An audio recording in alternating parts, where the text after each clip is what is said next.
And I've learned, I think, a very specific breed of patience that you can only really get with like an unruly dog or like a toddler. I was going to say, because my kid is 8 months and I am going through all that. Yeah. It's hard. And I have a 4-year-old nephew, and I've always been super, super, super involved in his life. And I can say quite honestly that having a rehab dog is like having a child that is stuck in their terrible twos forever. And you just like slowly wait for them to get nicer. That's what having a rehab dog is like.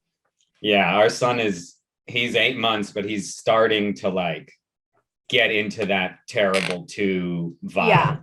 Yeah. Like he's starting to like get frustrated when he realizes that when he doesn't get what he wants, he can exert influence to change that.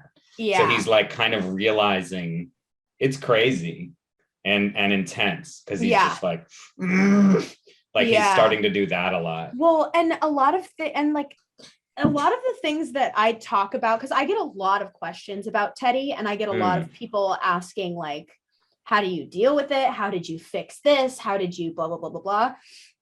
And like, I can honestly say like the patience, and I'm assuming that this is the same. I mean, I know it's the same for kids as well, but it's like, people always say, you know, how do you have so much patience? How do you not want to rip your hair out when like a toddler is screaming at you, or when like a dog is barking nonstop? And it's like, it's really hard to get into that mindset of like, you're looking at this kid or this dog and you're like, why are you acting like this is the worst thing that's ever happened to you? Like you spilled your milk. Why? And it's because it is, you know, they're tiny beings that rely on us, dog or person.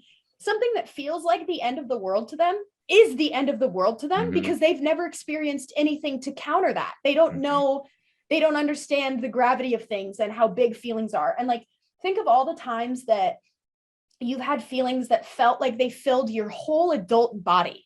Like, because I know every single planet has had that feeling of like, oh my God, I can't do this. I can't take this right now. This is too much for me. Like my whole body feels like I'm shutting down because these emotions are so big.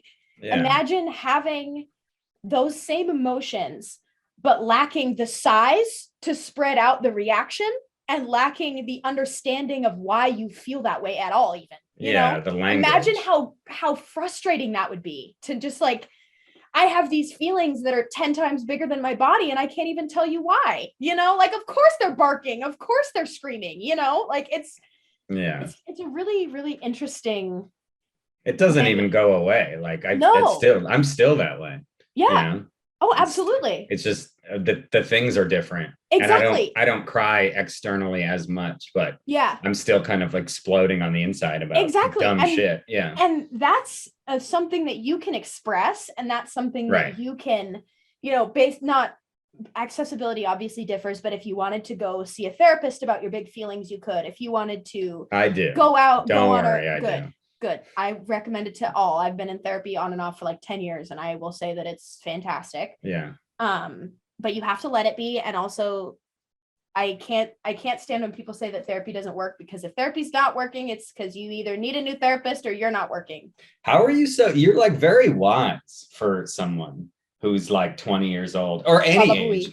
You just you seem very like kind of this like kind of sage prophet vibe.